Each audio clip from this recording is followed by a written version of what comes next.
ಎಲ್ಲ ನಿಜ ಹೇಳಬೇಕಪ್ಪ, ಈ ಥರ ಟೊಮೆಟೊ ಗೊಜ್ಜಿರೋದು ತಿಂದಿದ್ದೀರಾ ಬಿಸಿ ಅನ್ನದ ಜೊತೆ? ನನಗೇನೋ ನೀವೆಲ್ಲ ಇದನ್ನು ಟ್ರೈ ಮಾಡಲೇಬೇಕು ಅನ್ನಿಸ್ತಿದೆ. ಏನೂ ಇಲ್ಲ, ಇವಾಗ ನಾನು ಹಾಕ್ತಿರೋ ಒಂದೊಂದು ಐಟಮ್ಸ್ನೂ ಸಹ ಒಂದು ಖಾಲಿ ಪಾತ್ರೆಗೆ 1 by 1 ಹಾಕ್ಕೊಳ್ಳಿ. ಹಾಕಿ ಸುಮ್ಮನೆ ಇರಿ ಅಂತ ಹೇಳ್ತಾ ಇಲ್ಲ, ಅದನ್ನು ಚೆನ್ನಾಗಿ ಫ್ರೈ ಮಾಡ್ಕೊಳ್ಳಿ. ಫ್ರೈ ಮಾಡ್ಕೊಂಡಿದ್ದ ತಕ್ಷಣ ಸ್ವಲ್ಪ ಅದಕ್ಕೆ ನೀರು ಹಾಕ್ಕೊಳ್ಳಿ. ಇವಾಗೇನಿಲ್ಲ, 1-2 ಕುದಿ ತೆಗೀರಿ. ತೆಗೆದ್ಮೇಲೆ ಗ್ಯಾಸ್ ಆಫ್ ಮಾಡ್ಕೊಳ್ಳಿ.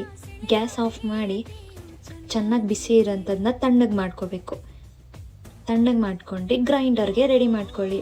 ಸೊ ಗ್ರೈಂಡ್ ಮಾಡಿ ಚೆನ್ನಾಗೆ ನುಣ್ಣಗೆ ರುಬ್ಕೊಳ್ಳಿ.